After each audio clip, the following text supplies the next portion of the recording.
¿Puede existir un movimiento socialista dentro del libertarismo? ¿Qué es el socialismo libertario? ¿Es un oxímoron o, por el contrario, es la única forma posible de socialismo? Hoy, en Tertulia Ermitaña, charlamos sobre el socialismo libertario con Capo D'Alessandro. La idea de este video es que los espectadores puedan abrir un poco la cabeza y no se queden solamente con las etiquetas de socialismo o de libertarismo. Por el contrario, queremos que conozcan la idea de fondo, más allá de la etiqueta o el nombre.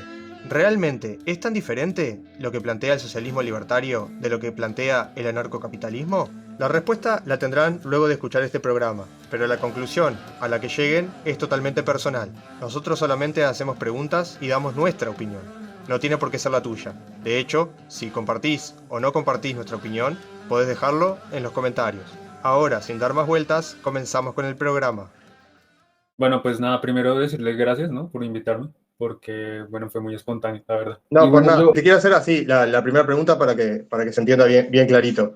¿Qué vendría a ser el socialismo libertario? O sea, capaz que para vos, desde tu punto de vista, es como lo normal. Incluso no sé si no vi por ahí una publicación tuya en ex Twitter, que decía Sí. algo así como que el socialismo solo puede ser libertario o una cosa así. No me acuerdo, capaz que te estoy confundiendo con otro. Pero y desde nuestro lado, o sea, del lado más liberal, a algunos les puede llamar mucho la atención, ¿no? Porque se asocia el socialismo con el Estado, ¿no? Incluso la definición de Huerta de Soto, ¿no? De que socialismo es intervención estatal. Yo no comparto esa definición, pero bueno, hay muchos que la tienen así, de esa forma, y les puede sonar raro el socialismo libertario. ¿Qué vendría a ser socialismo libertario? Porque algunos lo pueden entender como un oxímoron. Explícanos. Sí, sí, claro, algunos lo pueden entender como un oxímoron, pero básicamente es por el uso de las definiciones. El problema que usted dice de la definición de socialismo que tiene la escuela austríaca y la que tiene generalmente los medios mainstream, ¿sí o no? El problema, bueno, más que problema, es cómo se critica o se define el socialismo. Es básicamente eso. Entonces, ¿por qué el socialismo solamente puede ser libertario? Básicamente porque es que ningún ejemplo de socialismo estatal, si lo queremos decir de alguna manera, esa es la forma en la que lo trata Abraham Guillén, un anarcocomunista economista de la CNT, es que existe tanto el socialismo libertario como el socialismo estatista. Pero el socialismo estatista, de hecho, sí podría considerarse un oxímoron porque bajo ningún concepto ha logrado justamente lo que el socialismo predispone, lo que se supone que es el socialismo. ¿Qué es lo que hace básicamente el Estado bajo supuestamente el socialismo? Pues lo que hace es apropiarse la propiedad privada y ya. O sea, el Estado es el único propietario en esa sociedad, ni siquiera designa poseedores diferentes, ellos se apropian centralizadamente la propiedad. Y bueno, y no hablemos tampoco de que no superan tampoco el trabajo asalariado, no abolen la propiedad privada porque lo que hacen es centralizarla. Es decir, o sea, el socialismo, en serio, ¿qué tiene? ¿Qué tiene el socialismo eso? En una definición amplia, ¿no? Para no alargarme tanto, voy a de una vez explicar lo que yo considero que es el socialismo libertario, y es que no es simplemente una corriente, sino que es un conjunto de corrientes. Es decir, un socialista libertario puede ser aquel socialista de mercado, por ejemplo, puede ser un anarcocomunista, puede ser un anarquista de mercado, pueden ser diferentes ramas en las que el socialista está de acuerdo en que no debe existir el Estado para alcanzar los objetivos que pretende el socialismo. Es básicamente eso. Yo lo aplicaría capaz que de esta manera, a ver si coincidís con esto o tenés algún punto que haya que explicar o que haya que profundizar un poco, porque yo lo entiendo de esta manera. Si socialismo es básicamente la socialización de los medios de producción, entonces para que algo se socialice, tiene que estar en manos de la sociedad, no del Estado. Exacto. O sea, si está en manos del Estado, está en manos de una empresa privada o una mafia, que fue la que conquistó un determinado territorio a su gente, y es el que lo controla, el que decide qué hacer, qué no hacer, cuánto presupuesto tiene, cuánto no. No lo decide la sociedad, lo decide el gobierno. Entonces, no estaríamos hablando de socialismo, ¿no? O sea, básicamente cuando se dice, no, eso no era verdadero socialismo, bueno, técnicamente es verdad. Técnicamente es cierto, porque es que en ningún momento se abolió la propiedad privada ni se superó el trabajo asalariado. Vos defendés el socialismo libertario. Sí. Explícanos por qué crees que sería lo mejor, o si es por una cuestión ética, por una cuestión consecuencialista. ¿Por qué lo defendés? Es que no creo que sea porque sea lo mejor o algo así, sino que creo que es inevitable. O sea, de hecho, desde cierto punto de vista, desde mi punto de vista, el anarcocapitalismo es justamente un tipo de aceleracionismo hacia el socialismo libertario. Porque es que eliminas todas las trabas que tienen los trabajadores para poder rebelarse del sistema y para poder producir por ellos mismos. Es decir, eliminaste al Estado, que es el primer protector de todas las corporaciones. Eliminaste literalmente los mecanismos de protección de los mercados. Es decir, abriste los mercados completamente. O sea, una vez el Estado caiga bajo el anarcocapitalismo, es cuestión de tiempo para que los obreros también se hagan valer dentro de la sociedad anarcocapitalista y que si, digamos, dentro de la sociedad anarcocapitalista no se da, se puede dar por fuera, por migraciones de la sociedad y al final llegamos a un tipo de panarquía, en donde básicamente hay diferentes tipos de sociedades que van conviviendo por justamente la abolición del Estado. Es decir, desde mi punto de vista es inevitable, no es que sea lo mejor o lo peor, sino que simplemente va a pasar. O sea, en el socialismo libertario habría alguna clase de prohibición o sería libre mercado total. ¿O Pues, habría alguna limitación o algo que ya desde lo teórico se prohíba? pues ahí sí como yo te digo, como es un conjunto de ideologías, yo no te puedo decir que va a funcionar de una manera X, Y muy definida. Porque, o sea, los anarcocomunistas son socialistas libertarios y ellos tienen una forma de administración diferente a la que los anarquistas de mercado como yo vemos, por ejemplo. O sea, ellos lo ven a través de federaciones que se encarguen de justamente gestionar cómo se van a obtener los recursos, cómo se van a distribuir los recursos. En cambio, pues, yo soy un poco más como, mano, o sea, el tema de cooperativas, empresas cooperativas va a ser imprescindible y simplemente es una economía cooperativista de libre mercado, en donde básicamente no hay ningún tipo de regulación económica, más allá de alguna regulación que podamos llegar todos en conjunto. Por ejemplo, no usemos, no sé, alguna sustancia tóxica para desarrollar algún tipo de prenda, sí, o sea, como cosas muy obvias, pero pues, o sea, más allá de eso, no. Entiendo sí que hay diferentes ramas, como me estás diciendo, porque por ahora lo que me estás comentando creo que es 100% compatible con la idea de anarquista de libre mercado o los que se consideran anarcocapitalistas, les gusta esa etiqueta. Creo que lo que estás diciendo, más allá de la etiqueta de socialismo libertario, en el contenido de lo que estás diciendo no hay mucha diferencia Ujú. en cuanto a lo que a cómo sería una sociedad así o cómo podría ser, porque tampoco es que podamos saber el futuro, ¿no? Sí, Pero sí. capaz que un punto que capaz que es el más polémico o el que podría traer más discusión es el tema del trabajo asalariado. Ujú. Eh, los socialistas libertarios ven el trabajo asalariado como una forma de explotación. Sí, básicamente, pero hay que tener en cuenta es la definición de explotación, porque muchas veces se confunde como la forma de explotación marxista, que tampoco es la forma en la que muchos imaginan que es, porque de hecho Marx tiene textos aclarando que él no se refiere a que la explotación eh, es como saturar al trabajador, porque, o sea, en las notas de Wagner se ve que simplemente es como el uso de un recurso escaso, en este caso un recurso humano, ya, o sea, eso es todo. Pero, o sea, explotación en el sentido en que es una opresión, sí, es una opresión, ¿Y por qué lo ven como una opresión? porque no en ningún momento va a reflejar el verdadero aporte que estás haciendo al trabajo, sea menor o sea mayor. O sea, puede que yo esté produciendo menos y que estoy ganando el salario, pero tampoco está reflejando el trabajo que yo estoy dando en ese momento. Y lo mismo al revés, o sea, si es mayor, pues tampoco está reflejando el hecho de que yo estoy ganando menos de lo que estoy produciendo. O sea, es para ambos lados. Y bajo ese concepto, sí, en ese caso, claramente es una presión, porque, o sea, no están dándome lo que yo estoy aportando al trabajo. Pero, a ver, digamos así, el capitalista, ¿no? Ujú. Aportó un cierto capital que sin Sí, ese capital el trabajo no sería posible tampoco. Eso no cuenta, sí, claro no, que o sea, cuenta. Sobre todo si lo ves desde una postura mutualista, que esa es otra corriente que justamente también se puede considerar como socialismo libertario.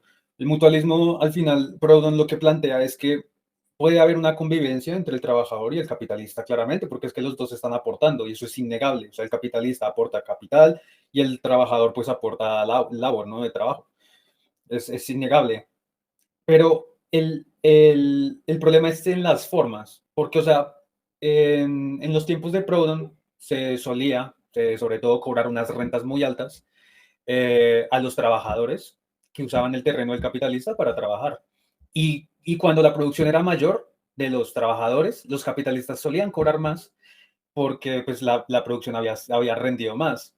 Entonces, Proudhon llega a una conclusión de que esto es supremamente injusto, porque es que el capitalista obtiene más ganancias, pero no porque su terreno se haya ampliado, porque su capital haya incrementado dentro de la producción, sino porque justamente es el trabajador quien ha llegado a producir más. Es decir, le está quitando una parte de justamente lo producido al trabajador y se lo queda a él. Entonces, la forma es ver cómo puede vivir tanto los rendimientos del capital del capitalista, pero al mismo tiempo que se pueda considerar cuál ha sido el trabajo que ha aportado el trabajador, pero realmente en los terrenos o en este caso en la empresa. Quiero ir también al tema del cómo, ¿no? A ver, hay diferentes corrientes, como ya dijimos, ¿no? Sí, Pero, por ejemplo, los agoristas, o al menos los que siguen al pie de la letra lo planteado por Conkin, están en contra del trabajo asalariado, pero no, o al menos por lo que dijo Conkin, ¿no? No cree que haya que abolirlo a la fuerza ni nada, sino que creen que el libre mercado lo haría solo, o sea, sí, simplemente eliminando al Estado, ese resabio de trabajo asalariado con el tiempo se va a ir perdiendo porque la gente también empieza a tener más oportunidades de emprender, empieza a tener menos regulación, menos controles, o sea, tiene más oportunidades de las que tenía antes, entonces capaz que ya no te es tan rentable ser empleado, te es más rentable emprender y también tenés menos riesgo, que hoy en día mucha gente no emprende por la cantidad de riesgo que se implica, claro. ¿no? No, y es que las Entonces, economías, la moneda fiat, todo eso influye muchísimo en las decisiones que al final tomamos nosotros como individuos en la economía. Una economía que simplemente nos incentiva a consumir por los altos índices de inflación y que no nos incentiva a ahorrar es una economía que está destinada justamente a altos índices de riesgo en ese sentido, justamente en ese sentido, en el de invertir, en el de emprender. sí, totalmente. Y yo la pregunta que quería hacerte era si estabas de acuerdo en eso, de que el libre mercado por sí solo acabaría con el trabajo asalariado. Completamente, completamente de acuerdo. De hecho, tengo mi propia, como, no es una, a ver, tampoco es me voy a echar flores, ¿no? Pero es una tesis bastante sencilla, siguiendo justamente las enseñanzas de Henry Hazlitt, que a medida de que usted va desregulando justamente los mercados laborales, porque el problema de los mercados laborales, ¿cuál es? Que existen monopsonios.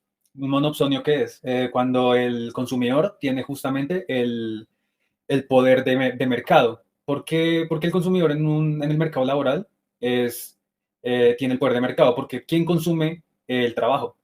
Las empresas. Es decir, en el mercado laboral los que consumen el trabajo son las empresas y ellas son las que ponen las condiciones, monopsonio. Y claro, cuando tienes un mercado completamente regulado por el Estado, por incluso los mismos corporativos que con sus, bueno, van haciendo ahí sus triquiñuelas y al final el Estado va aprobando leyes a su favor, terminan saturando estos mercados de leyes y lo que hacen más difícil plantear salarios justos o simplemente plantear salarios. Entonces, eh, con la desregulación completa de estos mercados, eliminando los monopsonios, los poderes de compra de las empresas hacia el trabajador, etcétera, los salarios tenderían a subir. ¿No es así? Con el tiempo, ¿qué pasaría? Claro, ahora hay una competencia, estamos como en el escenario de que hay muchísima competencia porque comienzan a salir negocios de todos lados, la gente emprende más, los trabajadores intentan abrir sus propios negocios, etcétera. ¿Qué va a pasar? La competencia por los trabajadores va a ser tal que va a haber una escasez en los mercados laborales, ¿no? En eso estamos de acuerdo. Sí, completamente. Ok, si hay escasez, ¿qué pasa? Comienzan a subir los precios, es decir, en este caso los salarios.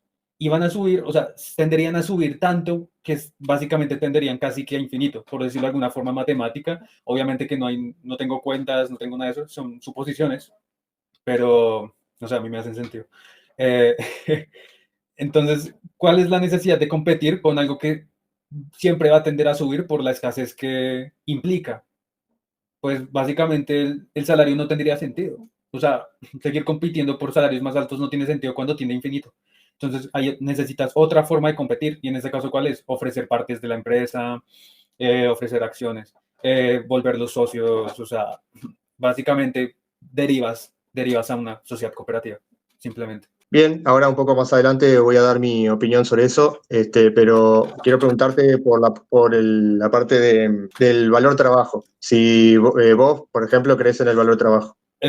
Sí, sí, podría decirse que sí. ¿Podrías explicarlo un poco? Porque no es tan simple como yo, a ver, yo durante mucho tiempo tuve ese error, ¿no? De creer que es como que a más trabajo, más vale un bien en el No, mercado. Y no es así. ¿Podrías no, explicarlo? y de hecho te lo voy a explicar desde la forma en la que lo explica Carson. Porque yo soy socialista libertario, ¿no? En ese caso, o sea, yo no soy marxista ni nada de esto, entonces, pues, o sea, si no, digamos, no concuerdo con algo de los marxistas o algo suena raro el valor trabajo al que yo adhiero, es por eso, o sea, es porque yo tengo otro tipo de enfoque, básicamente. Pero el valor trabajo, de la forma simple, ¿no? De la forma ricardiana, es que simplemente las mercancías tienden a un valor que simplemente se fija por la misma sociedad, por el mismo mercado. Este valor justamente tiende a rondar los precios, es decir, los precios, el valor es una tendencia y el precio simplemente es como un sube y baja en ese caso. O sea, esa es la forma básica de ver cómo es que se compone el valor. Y el valor de las mercancías justamente tiende a esos precios. Eh, Esto solamente se puede ver más que todo si viviésemos en un mercado libre, porque es que, a ver, von Bauer, cuando hace la crítica a Marx del problema del valor trabajo, ya le saca un poco de excepciones que de hecho Ricardo y Smith ya habían tenido en cuenta. Y estas excepciones son justamente las de algunos bienes de oferta limitada que no son fácilmente reproducibles o que tienen muchas trabas por el Estado. De hecho, von Bauer señala, digamos, las patentes, señala cosas el, como productos que están como sobre todo condicionados por las regulaciones del Estado. Y tiene toda la razón, tiene toda la razón. O sea, obviamente que van a ser bienes que no van a atender al valor del mercado porque es que simplemente el mercado no existe. O sea, el mercado está regulado. Y en una economía como la que vivimos hoy, donde todo está tan regulado, es muy difícil ver el verdadero valor de las cosas según la tendencia ricardiana clásica. Porque es que los precios están regulados, las cantidades que se producen están reguladas, es decir, todo se encuentra regulado, es muy difícil verlo, pero básicamente esa es la forma en la que yo vería el valor de trabajo inmerso justamente en las mercancías. Vendría a ser como algo un poco más fijo, ¿no? Porque el valor, o sea, el valor de mercado varía según oferta y demanda y puede, no sé, como pasó con la escasez de semiconductores, para las tarjetas de video y todas esas cosas que hacen que la oferta baje, entonces el precio sube, sí, el precio sube. De repente a lo que le llaman valor, o sea, no el valor de la utilidad ni el valor de mercado, sino a lo que le llaman valor los socialistas, no sé si eso viene de Marx o viene bueno, tal, en realidad viene de los clásicos, ¿no? De los economistas clásicos. A lo que le llaman valor vendría a ser como algo más estable a lo que se tiende el precio cuando no hay como se dice, un cambio brusco de oferta o de oferta o de demanda, ¿no? Una cosa así. Ujú. Sí, básicamente, o sea, digamos, usted tiene un mercado de competencia perfecta de bienes homogéneos, el precio siempre va como a tener una tendencia y esa tendencia es el valor. ¿Y de qué te sirve saber eso? Ese dato, ¿no? O sea, vos tenés el dato del valor, a lo que le llaman valor, los que creen en la teoría del trabajo, de X bien, ¿no? Sí. Pero, no sé, se me hace como un dato inútil para la población en general. O sea, porque vos lo que te interesa es cuánto vale para vos o cuánto vale en el mercado para saber cuánto tenés que cambiar por eso. Pero el valor, ¿a qué te sirve? O sea, ¿qué utilidad tiene? Pues la forma en la que yo lo veo es que puede servir para determinar lo que es un precio justo. Es decir, obviamente que el concepto de precio justo es algo muy relativo, ¿no? O sea, eso es muy Sí. subjetivo, podemos decirlo de alguna manera, pero de todas formas, todos nosotros tenemos al menos una función dentro de nosotros que nos dice que es un precio justo y que no. ¿Cómo determinamos que es un precio justo? Eh, según la teoría eh, de Kevin Carson, del neomutualista, podemos decir que un precio justo lo podemos determinar cuando tenemos en cuenta lo que podemos adquirir con nuestro trabajo, es decir, lo que nosotros trabajamos y lo vemos reflejado en básicamente o lo que ganamos monetariamente o lo que vemos reflejado en lo que vamos a comprar. Ahí es sobre todo cuando vamos a hablar de un precio justo, es decir, cuando nosotros justamente determinamos que eso por lo que trabajamos vale la pena comprarlo, vale la pena adquirirlo. O sea, es simplemente eso. Entonces es como una referencia, puede decirlo. Sí, como una referencia puede ser, sí, pero en realidad, o sea, a la hora de la verdad, eh, hay un cambio en la oferta y la demanda, te cambió el precio Sí, sí, pero la idea es que no, es que tampoco puedas caer, digamos, en estafas, ¿no? No es como, a muchos nos ha pasado que caemos en justamente estafas o cosas por el estilo porque no sabemos exactamente cuánto es que lo están transando en los mercados realmente. Y uno por eso tiene que hacerse como cuando uno va a adquirir cosas, pues uno generalmente como que hace comparaciones de precios.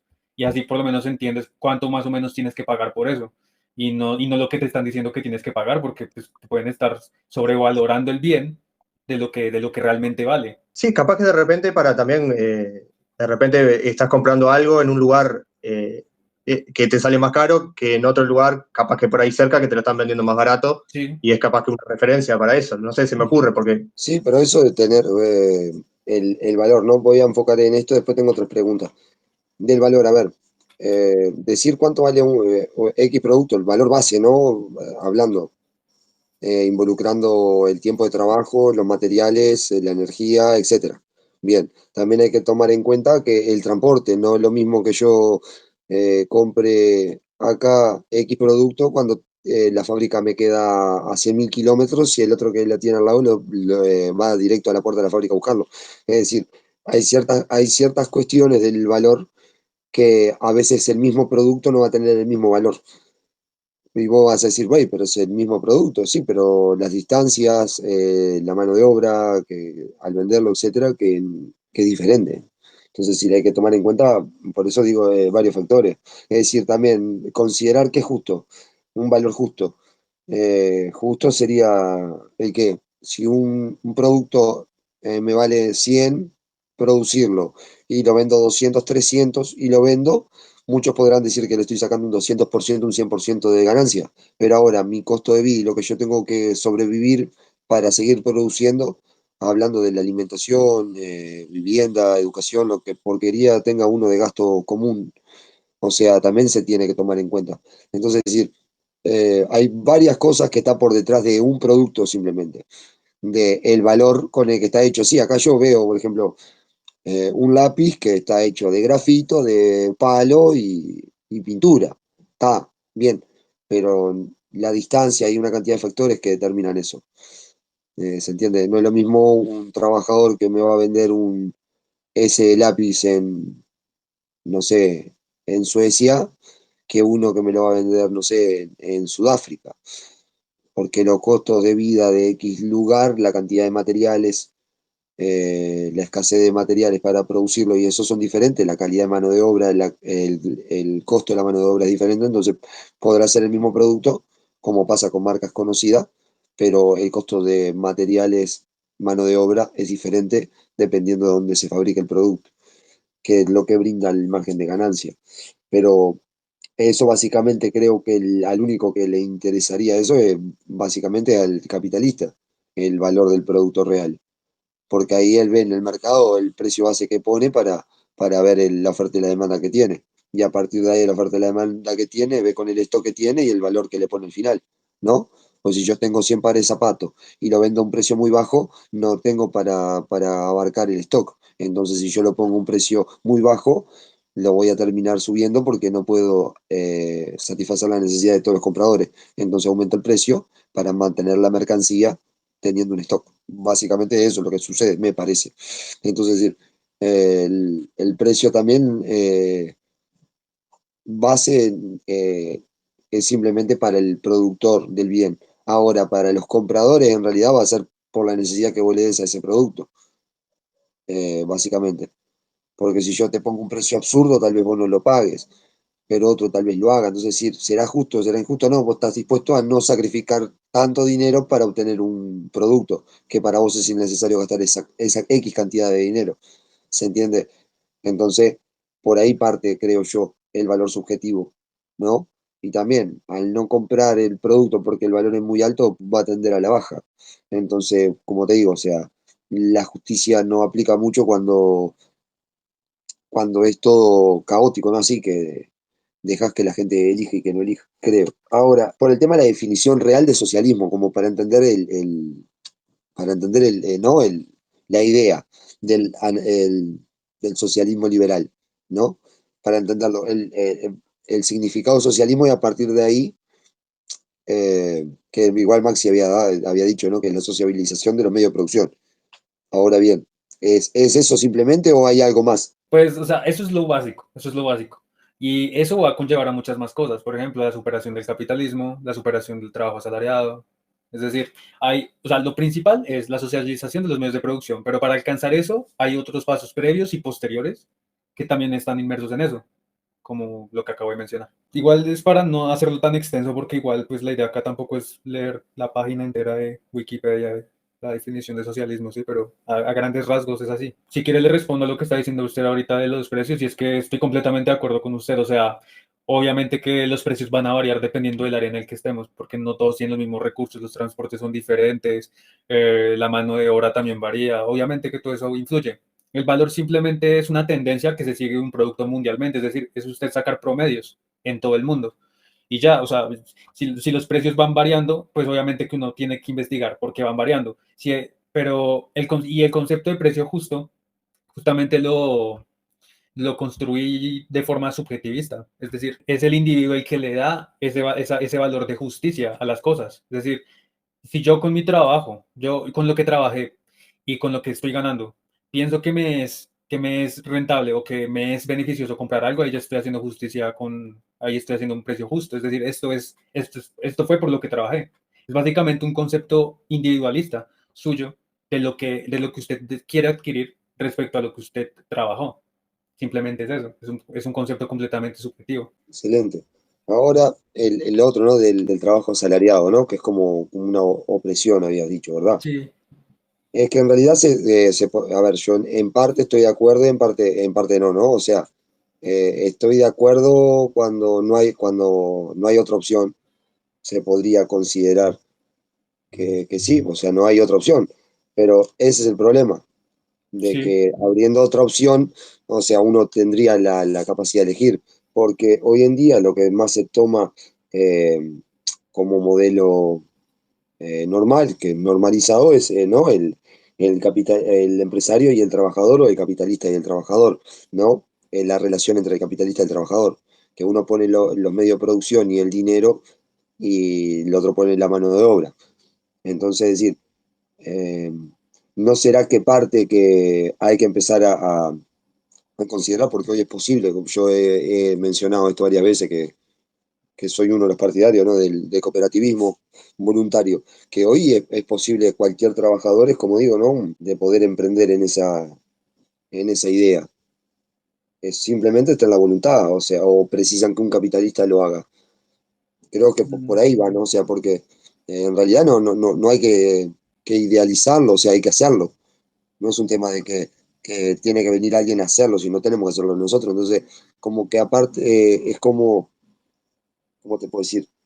El capitalismo o la relación empresario-trabajador existe porque el empresario hizo porque le interesó. Ahora, si queremos otro modelo, le tiene que interesar a esa persona para hacerlo, ¿no? Como el capitalista se ideó para invertir capital y contratar mano de obra, entonces, para ver otros medios administrativos diferentes, tiene que existir la voluntad de esas personas para hacerlo. Entonces, sí, lo único que yo veo que seguimos en el mismo modelo porque falta voluntad, me parece, de hacerlo. Porque hoy en día, yo sé, trabajar de manera voluntaria con cualquier persona e idear un modelo de administración no va contra las normas. Y a veces lo que dicen, los que se hacen paja mentales, ¿no? De que dicen, no, que el Estado después te va, no, primero hacelo y después quejate si el Estado no te permite o te ataca o el capitalista te roba o el capitalista te hace algo, pero primero hacelo y después hace las ideas. No hagas a priori una acusación futurística de algo que no sabe si va a ocurrir, como si uno tuviera, no sé, las ganas de destrozar un modelo diferente de administración cuando no es centralizado. mm. ¿Qué te parece? Sí, me parece que la acción tiene que venir primero a ponerse los límites, ¿no? pero hay espacios en donde uno ya sabe que uno no puede hacer las cosas, sobre todo, digamos, en espacios de propiedad intelectual. A mí siempre me gusta poner mucho el caso de Rockstar, porque es que Rockstar de acá a algunos años ha mermado a su propia comunidad por literalmente el dinero. O sea, es literalmente eso, es un depredador de dinero. O sea, literalmente persigue a la gente que le da vida a sus juegos. Hace poco pasó la compra de 5M, de estos servidores de roleplay. Los compró para quitar todo respecto a cosas de la vida real, para literalmente aplacar todos el tipo, todo el servidor y todo el negocio que estaba montado ahí, para tirarlo, para tumbarlo, literalmente. Aparte de eso, demandando a los modders de gente, de algunos remakes que estaban haciendo de Grand Theft Autos antiguos en el motor de Rage. También los demandó y los tumbó todos sus proyectos. Entonces yo digo, eso solamente es con Rockstar, pero en la vida real también hay muchos limitantes así. Uno no puede ponerse a producir Coca-Cola, pues. Uno no puede ponerse a producir cualquier cosa que a mí se me cante porque me voy a meter en problemas. Y ahí es cuando vienen los sagrados mercados negros. Pero bueno, eso es otra cosa aparte. Entonces sí, estoy de acuerdo que debemos actuar, claramente, si queremos ver el cambio, que también se está dando, ya se está dando, como dice Cochinito Bardero, el de Twitter, que la economía cada vez está tirando más hacia un modelo de independentismo tipo cooperativo. Justamente lo está haciendo orgánicamente, pero igualmente falta muchísima acción y falta también muchísima disposición también para que no hundan a tanta gente que intenta salir adelante. Mirá que son los pocos, ¿no?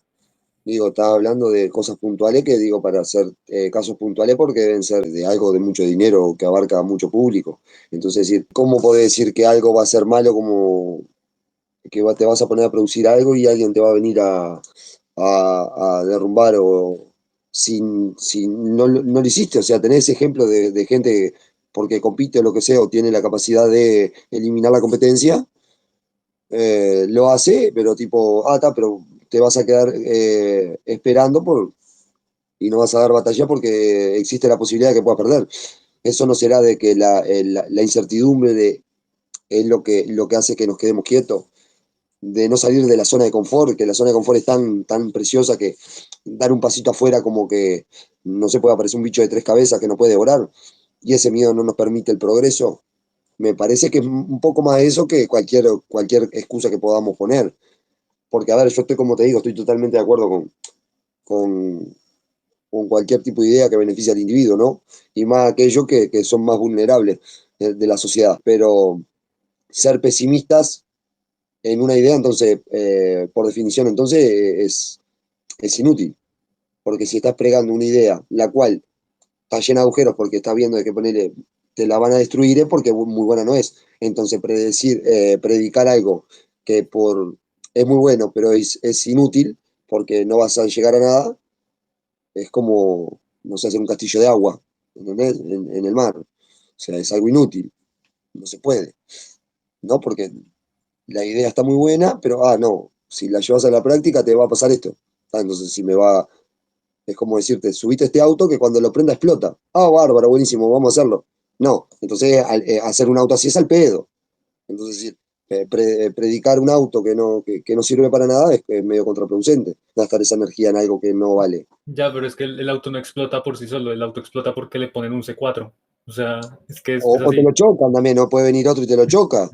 O te No, lo porque, chocas así, bueno, no sé. claro, existe la posibilidad pero a ver, claro, como te digo, existe la posibilidad pero a ver, si no da ese pasito, estamos quietos. Parecemos una vieja loca quejando, no, de lo que podría pasar, que nunca pasa nada porque no hacemos nada diferente de lo que venimos haciendo.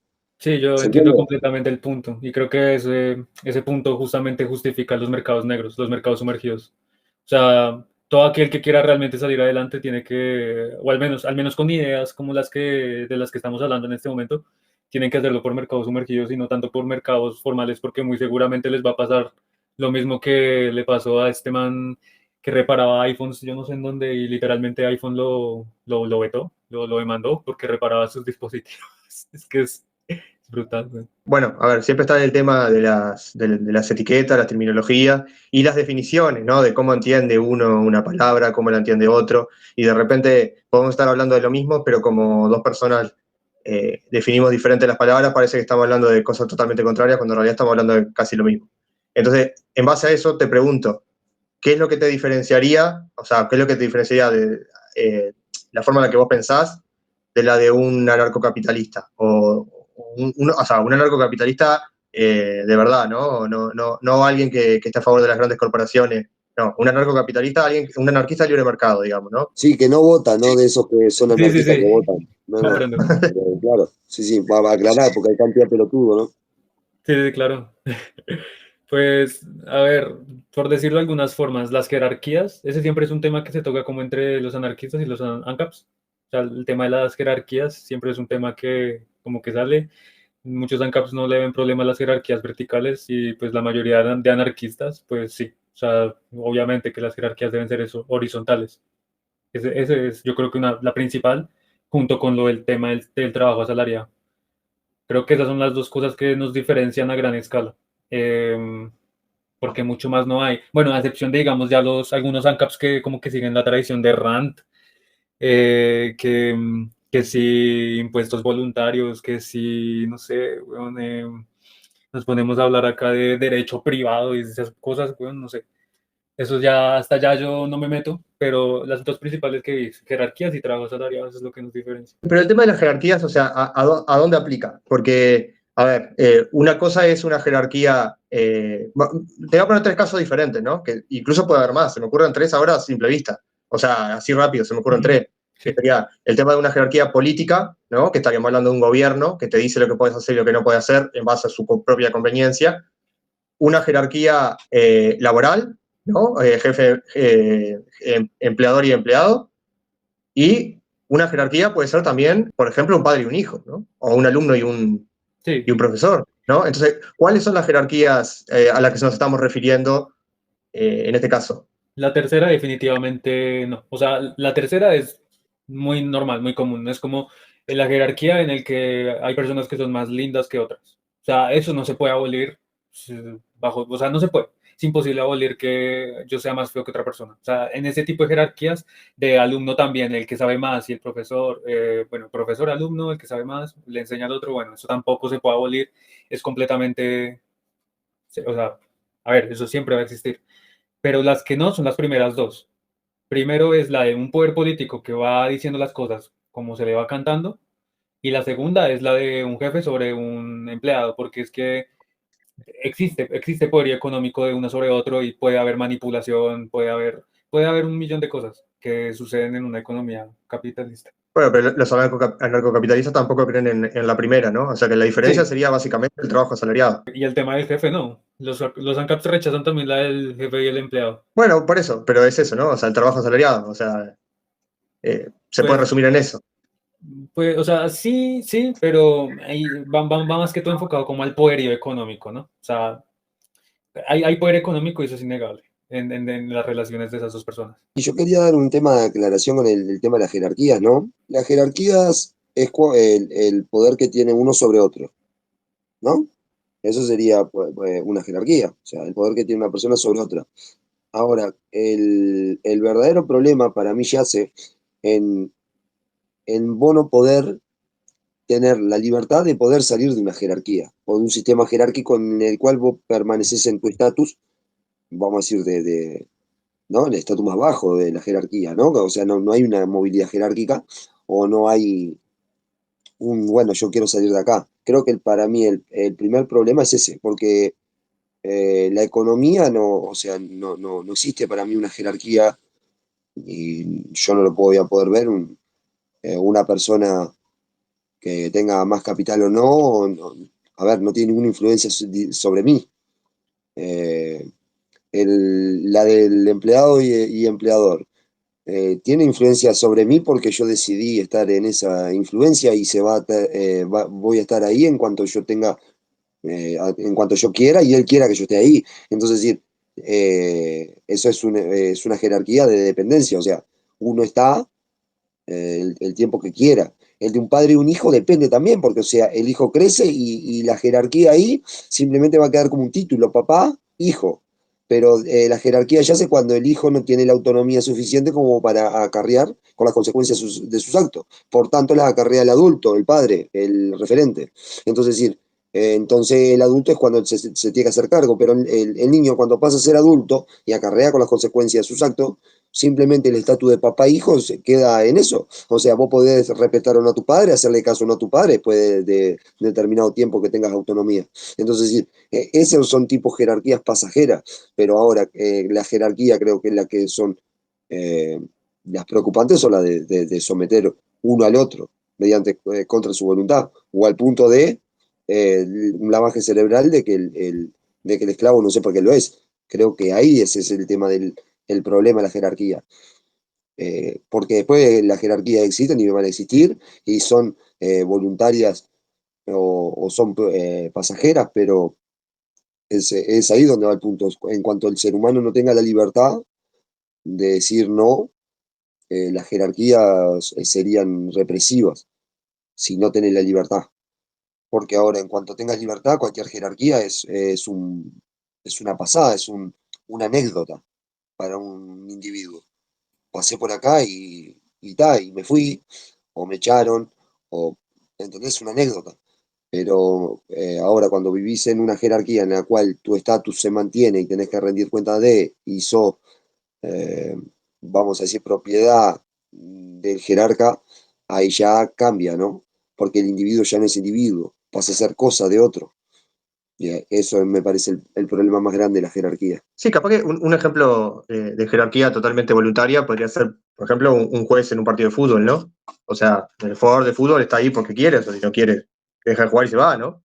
Y creo que por eso preguntaba a cuál jerarquía nos estamos refiriendo, cuáles serían, porque está también como dijo Capo, ¿no? O sea, hay jerarquía por el simple hecho de que uno tiene más talento, o tiene más belleza, o tiene más habilidad, o Claro, pero yo qué sé, tampoco no es un tema de jerarquías, o sea, es un tema de que, a ver, vos no sos superior a mí porque en el mismo trabajo sos superior ahí, o sea, haces bien el trabajo, pero por definición, o sea, no tenés ninguna influencia sobre mí porque vos seas mejor en algo. ¿Se entiende el punto? O sea, vos no tenés control sobre mí. Creo que es lo que va la jerarquía, es el controlar al otro. Vos podrás ser bueno jugando al fútbol, podrás ser Messi, yo podré claro. ser un minuválido jugando al fútbol, pero Messi no tiene Me, ningún poder sobre mí. Creo que ahí es donde está el Me dilema. refería a que eso puede generar una jerarquía, como por ejemplo, volviendo a la metáfora del fútbol, el capitán en el equipo de fútbol. Ah, ¿Cuál es pero el capitán? eso es una valoración subjetiva, eso es una No, no, no, valoración. pará, no. O sea, escuchá el ejemplo. O sea, el capitán es el que naturalmente tiene como una voz de mando, así, de dirigir al equipo, entonces los demás le hacen caso porque es un referente, ¿no? Pero eso es una jerarquía, que me corrija Capo si estoy equivocado, pero eso podría ser una jerarquía horizontal, de la que vos decís. Eh, yo diría que sí, o sea, de hecho la familia también hasta cierto punto debería funcionar más bien como una jerarquía horizontal, pero obviamente yo entiendo ahí el punto de Sergio también, de que obviamente no hay opresión, entonces designarlo como una jerarquía vertical también es algo arbitrario, pero decir que la jerarquía es simplemente una forma de organizar de quién está arriba y quién está abajo, pues también es posible. Entonces también depende mucho de lo que consideremos jerarquía. Digamos, Sergio ve la jerarquía como algo en lo que eh, donde hay alguien con poder encima del otro. Es decir, toda jerarquía vertical para Sergio, desde ese punto de vista, es ilegítima, porque obviamente que hay jerarquía, porque hay poder de uno sobre el otro. Pero digamos, yo cuando hablo de una jerarquía natural, por decirlo de alguna forma, en donde hay gente más talentosa que otra, pues yo no lo veo de esa forma, yo lo veo es como que simplemente hay gente que es mejor que otra y ya, o sea, en esa habilidad. Entonces, supongo que más bien difiere es cómo concebimos el término de jerarquía. Sí, sí, yo ni siquiera estoy dando en realidad mi definición de jerarquía, simplemente estaba tratando de razonar en base a lo que iban diciendo. Sí, yo en realidad coincido con Sergio en cuanto a la jerarquía debería ser eso, o sea, el poder sobre otra persona. Pero es una cuestión de definiciones que, en fin de cuentas, creo que lo que importa es la sustancia y lo que se está queriendo decir de fondo, ¿no? Sí, Como dije al principio, ¿no? O sea, a los que vienen del lado liberal y que están acostumbrados a escuchar a la escuela austríaca. Les puede chocar un poco esto de socialismo libertario, cómo son las definiciones, cómo los usan. Y como dije, de repente estamos hablando de lo mismo y simplemente por tener términos diferentes no nos entendemos, ¿no? Yo coincido bastante, por no decir casi todo, lo que Capo está planteando acá. Capaz que sí, el tema de lo más discutible es el tema del trabajo asalariado y todo lo que se implica, ¿no? La relación eh, capitalista-empleado. De igual manera, y en esto me puedo equivocar, sí, estoy completamente convencido de que el libre mercado por sí solo terminaría con el trabajo asalariado, pero incluso por una cuestión de, si lo pensás a futuro, o sea, va a llegar un momento que las máquinas van a hacer lo que hoy hacen los empleados, ¿no? Y básicamente lo que la gente tendría que aportar algo más que algo simplemente mecánico, entonces ahí ya sería una relación de servicios, de repente ofrecer un servicio, no que no sea tanto como empleador y empleado, sino que te ofrezco un servicio y vos me ofreces otra cosa. Sí, Porque ya las máquinas sustituirían todo lo que sería el trabajo mecánico. Entonces creo que ya no tendría mucho sentido el trabajo asalariado en sí. De hecho, creo también que hoy en día, a ver, pasa que claro, estamos muy limitados en el sentido de que obviamente yo soy defensor, los dos, Sergio y yo somos totalmente defensores del mercado negro, del algoritmo y todo lo que sea, pero es cierto que tenés un límite, ¿no? O sea, hasta cierto límite puedes crecer, pero es bajo el techo, no puedes crecer más porque ya si creces más, o sea, el Estado te va a venir a buscar a dame la renta, ¿no? Entonces, tenés un límite y si vos querés sobrepasar ese límite, tenés que ir al mercado blanco, lamentablemente, ¿no? O sea, hoy en día no tenés la opción de crecer más que ese límite por el mercado negro.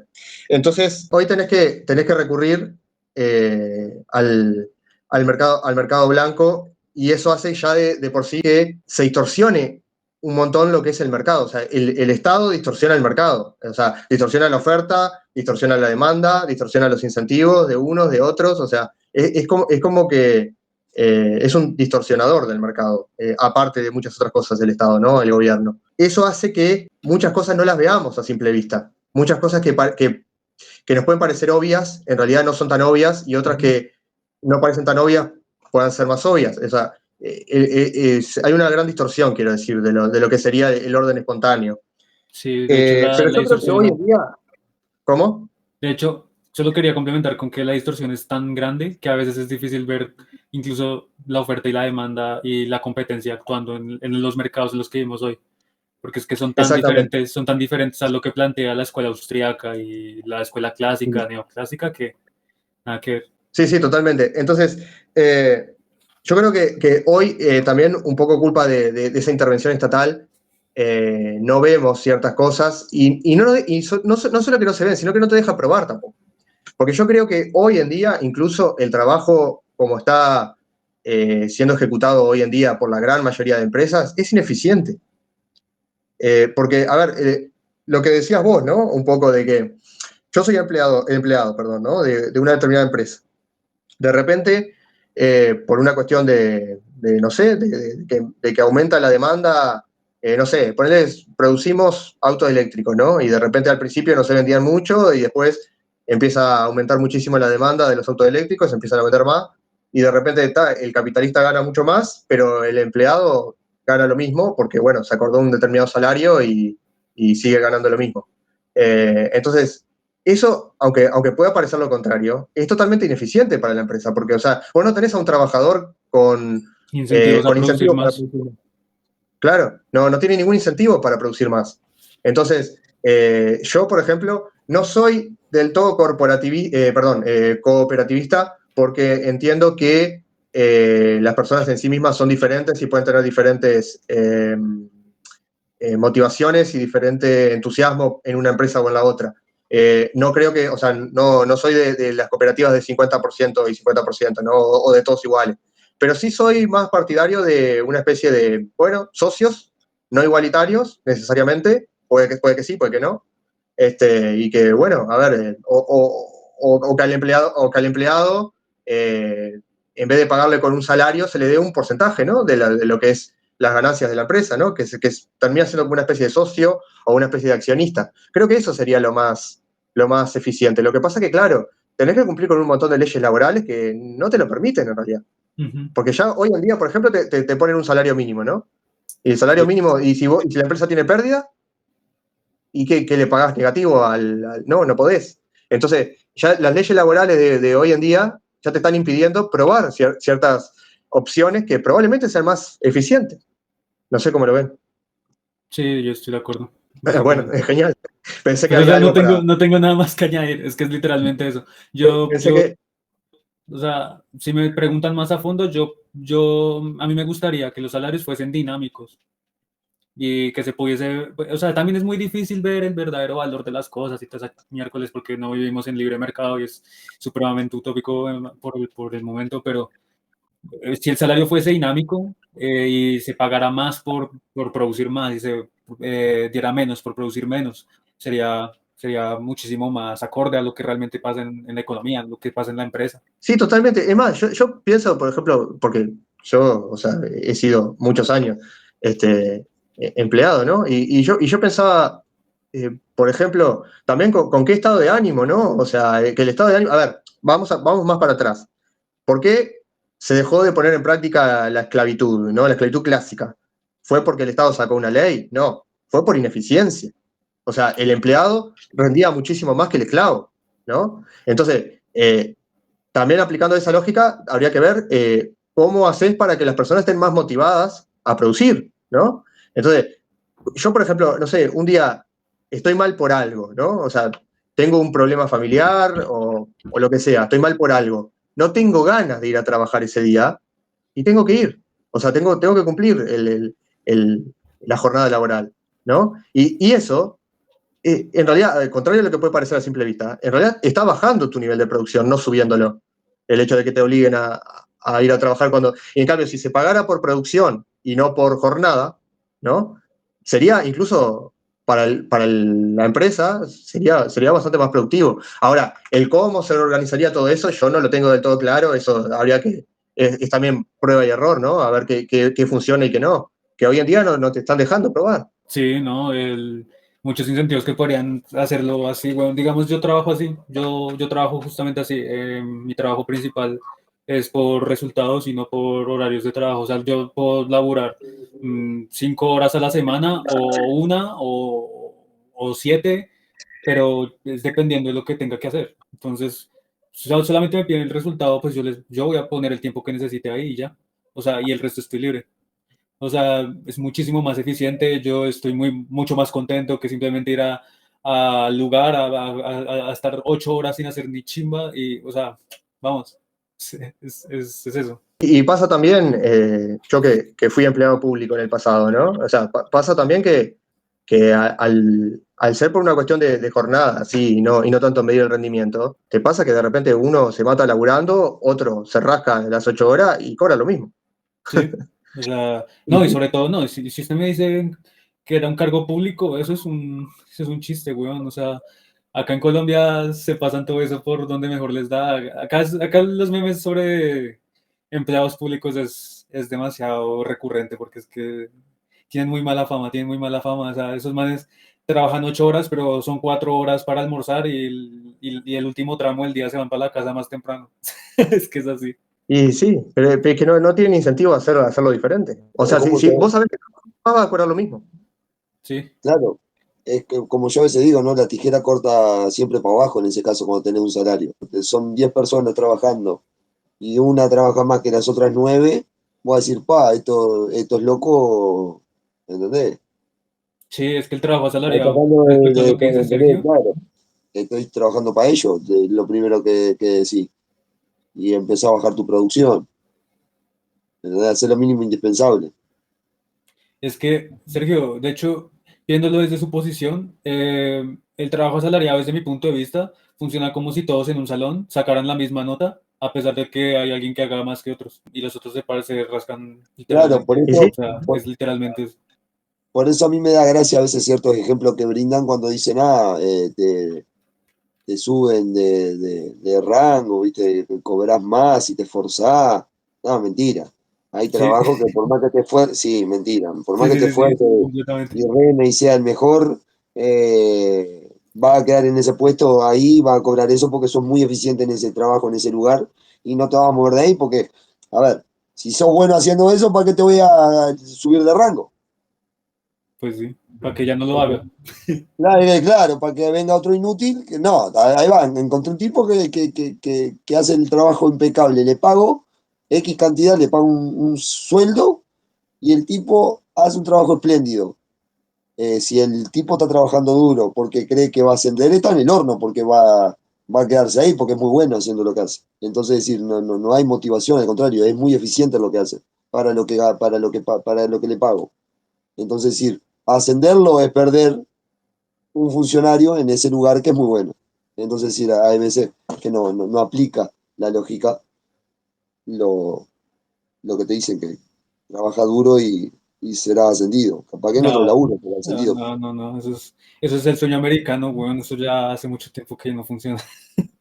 No, esto funciona si te esforzas en tu propio medio de producción que vos generes. Sí, sí. Te quebrás el lomo trabajando para vos en tu empresa, en tu coso. Ahí sí, pero después el empleado nunca son visiones diferentes.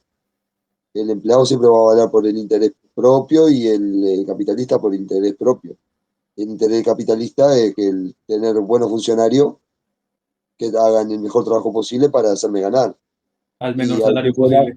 y hay funcionarios que, claro, que agarran, trabajan, van a ganar lo mismo y no sé, capaz que piensan que a futuro van a ascender y en realidad no va a pasar porque son muy buenos en lo que hacen. Y otros avalan de que voy a hacer lo mínimo indispensable, voy a cumplir las 8 horas y voy a irme escondiendo mientras no me vean trabajar. Cuando veo que está el jefe cerca, trabajo y cuando el jefe se da media vuelta, no trabajo. Es lo que ocurre. Sí. Y cada uno tiene sus intereses, o sea, que tiene su motivación, no tiene motivación. Es eso, trabajar duro y trabajar poco voy a ganar lo mismo. Y sí, Quiero agregar una cosa, mi filosofía es trabaja poco y gana y maximiza tu ganancia. Esa es mi filosofía. esa es la filosofía de todos.